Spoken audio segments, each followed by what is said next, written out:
Руфина Сергеевна, расскажите, пожалуйста, как вы вчера попали в здание Верховного суда, что там происходило и вообще для чего вы туда пошли? Вчера, 21 февраля, где-то к 5 часам вечера, я узнала, что состоится ККС-РА, где будут разбирать заявление Лазаревой на предоставление ее на новый срок судьи. Я была не то что возмущена, я не поверила и сказала, что это невозможно такое. Но, зная, что какой беспредел творится у нас в стране, я решила немедленно поехать в Верховный суд. Поднявшись на 2-й этаж, а я знаю, что ККС проходит на 3-м этаже, смотрю, на 2-м этаже возле арбитражного зала стоят судьи, ну, кого я знаю пофамильно, стояли там Анри Барцец, небезызвестная Габеева, которая выносила оправдательные суды незаконно, и еще некоторые другие сотрудники Верховного суда. Я спросила у Анри Барцец: скажите, пожалуйста, ККС на 3-м этаже рассматривается? На что он сказал, что ККС рассматривается здесь. Я сказала, на каком основании? Сказали, там здание было занято, зал, мы проводим здесь. Тогда как в такое время, я думаю, что ККС зал был свободный. Я спросила у Барцеца, заявление Лазаревой разбирали? Он сказал, насколько я знаю, уже Лазареву пропустили. Я была настолько возмущена, зная тем более, что я уже 5 лет присутствую на ККСах, когда сперва разбирают дела, пропускают сотрудников, проходят они какую-то квалификацию, только последним очередом разбирают дело судей. Но вчера почему-то дело судей разобрали первым вопросом. Когда я стала возмущаться, там, естественно, стояла охрана, я сказала, я себя веду нормально, я все равно туда зайду и спрошу, что происходит. Естественно, я открыла дверь. Когда зашла, я тут же спросила, а где Марина Шалвовна, председатель ККС? То есть, когда вы зашли в зал, там сидели судьи? Сидела Ада Касландзе, Кама Аристава, с парламента Каха Пертая, а с администрации президента Дмитрий Шамба, председатель районного суда Рома Колбая и судья арбитражного суда Умяни Логуа. Когда я стала спрашивать, где Марина Шалвовна, мне сказали, что она вышла. Потом я спросила, на каком основании вы рассматривали заявление Лазаревой, так как 28 декабря парламент отклонил ее кандидатуру, на что мне Ада Касландзе ответила, что мнение и решение парламента нас сегодня здесь совершенно не интересует. Тогда я обратно спросила, тогда почему вы решаете этот вопрос без председателя ККС-РА Марины Шалвовны? На что Кама Аристава ответила, что мы имеем право рассматривать без Марины Шалвовны, когда ее нет, потому что ее замещает заместитель Ада Касландзе. Я обратилась к ним, ко всем, и сказала, вы не имеете права не то что рассматривать ее заявление, так как идет прокурорская проверка. В связи с тем, что пока прокурорская проверка не решена, они не имели права брать у нее заявление, вообще на рассмотрение не имели права. А о чем идет речь, о какой проверке прокурорской? Хотя парламент сам должен был направить прокурорскую проверку после того, как 28 декабря ее отклонили, так как моя жалоба была в парламенте, но не дождавшись, что парламент отправил на проверку, лично я сама написала заявление в Генеральную прокуратуру, что провели расследование, проверку на бывшую судью Лазареву, так как она уже не судья, а судьи, вы знаете, у нас неприкосновенны.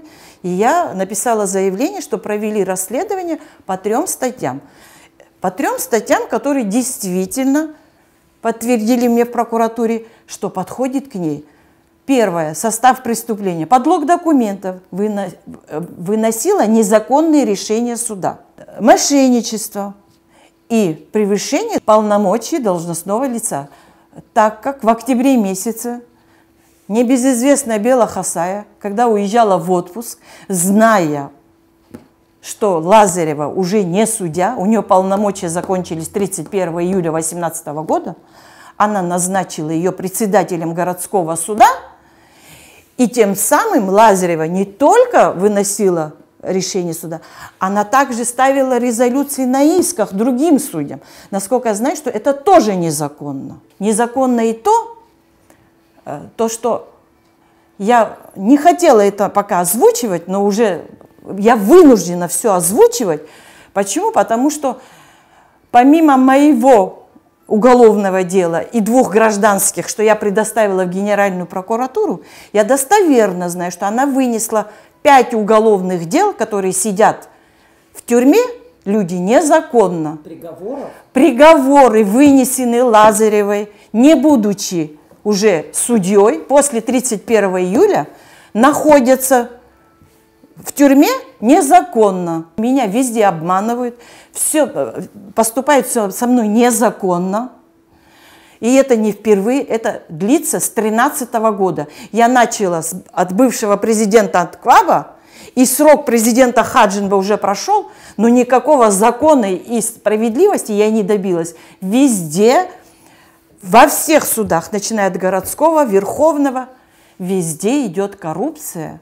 И я это могу говорить откровенно. Почему? Потому что просто так судьи не будут идти на такие преступления. Возвращаясь к заседанию ККС вчера, когда вот вы высказали вот все ваши аргументы, что вы услышали в ответ? Когда я вот это все высказала, я услышала в ответ, что именно они все почти хором говорили, но потом уже конкретно Кама Аристава четко мне объяснила и сказала: Руфина Сергеевна, если решение Генеральной прокуратуры будет, что в составе Лазаревой будет нарушение, мы отзовем это заявление. На что я ей ответила: возможно, может, я не такая юридически грамотная, как вы, но вы мне объясните, пожалуйста. Я сказала Каме Аристава: а где такой закон, что сперва разбирают заявление и пропускают в суд, а потом ждут решения Генеральной прокуратуры? Была очередная схема. Почему? Потому что если сейчас Лазареву пропустят в суд,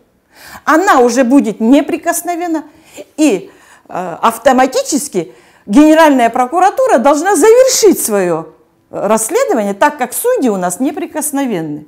Но вот это все зная, мне в ККС хотят это преподнести, как будто я совсем уже безграмотна и не понимаю ничего. На что я сказала: это незаконно, и все, что вы вот это скрыто творите, это все незаконно. Я пойду сейчас на телевидение.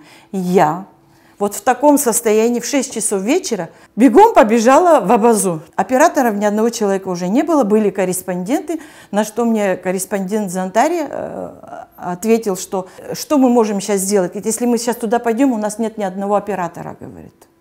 Вот.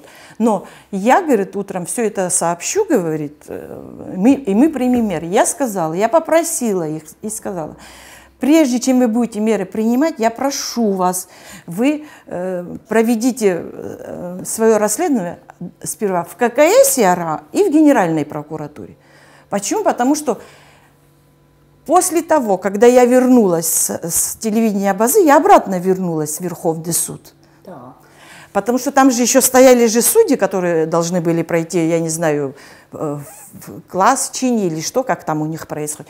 Когда я вернулась, охранник вместе со мной поднялся. Я сказала: пожалуйста, поднимайтесь, я веду себя нормально. Если я буду себя вести неадекватно или кого-то причинять что-то, пожалуйста, принимайте меры. Он сказал: ради бога, говорит, мы вас столько раз видим, вы себя ведете нормально, но просто это наша работа, мы должны с вами пройти.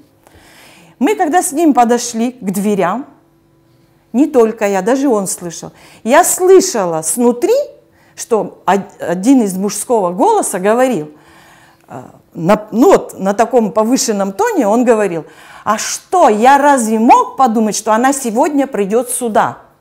Значит, что это означает? Значит, если я не пришла сюда, значит, у них вот это все прошло бы. Но когда вот это он озвучил, я сказала охраннику, вы видите, что он говорит? Я тут же открыла дверь и зашла. Я обратно не увидела Марины Шалвовны там. Обратно сидели все 6 человек, которых вот я перечислила, но ни Марины Шалвовны, ни Агарба с парламента, ни Сангуля там не было.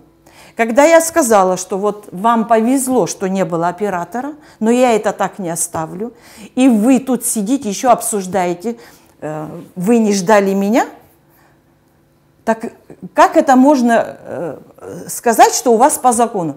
Тогда я еще раз сказала, скажите мне, пожалуйста, где находится... Я не уйду отсюда, пока я не поговорю с Мариной Шалвовной. На что мне Дмитрий Шамба ответил, что Марина Шалвовна проголосовала и ушла. И он мне сказал, что из 9 членов комиссии, когда я сказала, а где у вас и кворума нет? Он сказал, нет, все 9 человек были, но они проголосовали и ушли. Руфина Сергеевна, в чем проблема? Значит, отклонил парламент кандидатуру Мадины Лазаревой на должность судьи. Ну, меньше 2 месяцев. Это что, незаконно? Нет, конечно. Во-первых, идет... в прокуратуре идет проверка. Насколько я знаю по закону, человек, который работает, если идет проверка на него, и то отстраняют от работы. Но так как Лазарева уже не судья, ее не от чего отстранять, идет в Генеральной прокуратуре проверка. Значит, что?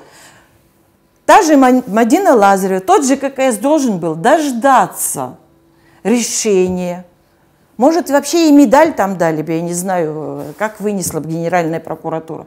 Дождавшись вот этого решения, они должны были уже принимать ее заявление. Как может ККС рассматривать ее заявление, если несколько недель тому назад в Генеральную прокуратуру поступили по запросу Генеральной прокуратуры с ККС ответы, что Мадина Лазарева, не будучи судьей, Бела Хасая, все это по приказу назначила ее председателем городского суда и совершала незаконные приговоры. Проверка проходит под руководством Ишсо Какалия. И я изначально говорила Ишсо Какалия, что я буду контролировать, так как, зная наши законы, я буду контролировать. И я неоднократно приходила в Генеральную прокуратуру и ознакомливалась. И я даже... Недели назад, когда была, я говорила, почему нету ответа, кто назначил Лазареву председателем городского суда. На что мне было сказано, что вот не отвечают, тянут. Но когда 6 числа у нас был совет судей, а там присутствовала председатель городского суда Бела Хасая и все члены совета судей, и почему-то на этом совете судей присутствовала председатель Верховного суда Манана Делба, которая вообще не должна присутствовать в совете судей. В совете судей, когда я сказала, что Бела Хасая озвучила, что не я делала приказ, не я виновна, а приказ издала Делба, и когда я это озвучила в совете судей, на 2-й же день пришло письмо в Генеральную прокуратуру, что по приказу назначила Лазареву Бела Хасая. Когда я 2-й раз, как я уже озвучивала, пришла 2-й раз в суд, Дмитрий Шамба вышел ко мне навстречу и сказал: Руфина Сергеевна, можно я с вами поговорю и объясню вам, что здесь происходит и что произошло? На что я сказала: пожалуйста, если вам не нужна охрана, я сказала: пожалуйста, поговорим. Он сказал: мне охрана не нужна. На что Дмитрий Шамба мне уверял, что прошли 3 судьи: Харчилава, Мукба, Миканба и Лазарева. Но так как парламент однажды отклонил ее, 2-й раз президент не будет рассматривать, допустим, ее дело. На что я ответила: а почему вы, как сотрудник администрации президента, позволили вообще рассматривать это заявление и передавать обратно на рассмотрение президенту, так как однажды вы это уже совершили?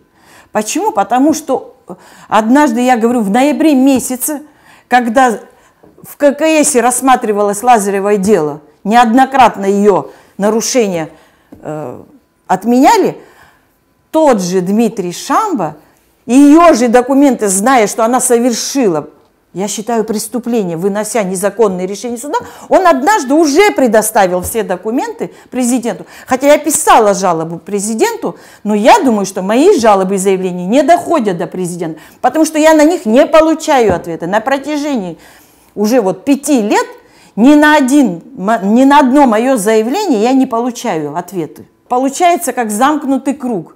Все совершают незаконные решения суда, все совершают незаконные действия, я не могу ни до кого достучаться, действую своими силами, и у меня уже действительно нет сил. Я каждый раз только выявляю подделки. Если я начну говорить про все подделки, что совершается именно в моем деле, это очень будет долгое время. Но я хочу заверить, что у меня все эти документы есть, у меня все это документально есть, я неоднократно, я и в парламенте это предоставляла. И там сидела председатель Верховного суда, которая не могла ответить ни на один вопрос. Я просила, чтобы она ответила. Возможно, может, я вру, правда же? Бывает же такого человека, чтобы выгородить что-то в свою пользу и врет. Но нигде все говорят, да, какой ужас, невозможно, такого закона нет. Все возмущаются, но обратно же все совершают беззаконие. Я все равно буду добиваться закона через парламент. Если мне кто-то из депутатов парламента скажет, что они действительно не имеют никакого закона, и их мнение не решается нигде, я больше и парламент беспокоить не буду. Тогда я могу открыто сказать, что у нас не то, что закона, у нас вообще нету ничего. Наверное, и абхазского государства нету. Но скажите мне, пожалуйста, парламент в составе, который 30 человек проголосовали и отклонили ее кандидатуру, как возможно по истечении 2 месяцев обратно ее рекомендовать, чтобы ее пропустили на новый срок на 10 лет? Почему я могу ответить только свое мнение? Потому что, когда я после Совета судей изучила, почему вообще наши судьи так себя ведут, какие льготы имеют наши судьи.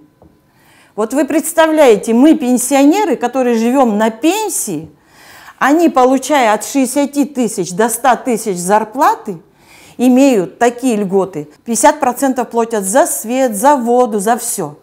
Дважды их отправляют на курорты. Если судья не едет на курорты, им выплачивают деньгами. У них 2 месяца отпуска, которые оплачиваются в двойном размере. На каком основании им подняли зарплаты, когда у нас пенсионеры нищенствуют, получают 1500 рублей, а судьи имеют все вот эти льготы? На каком основании? Я никогда за 6 лет своих судебных дел, где надо мной издевались, я никогда нигде не написала и не озвучивала, что я семья погибшего. Но сегодня я вынуждена уже сказать, что я как семья погибшего, не пользуясь никакими льготами, не только издевается надо мной, есть которые меня оскорбляют, посылают матом, всячески на судебных процессах под протокол судебного заседания все эти действия происходят. Неоднократно адвокат Чкадова плюет на меня, дерется со мной, но нигде никто не принимает меры. Скажите мне, пожалуйста, куда я должна больше обратиться, чтобы меня защитили?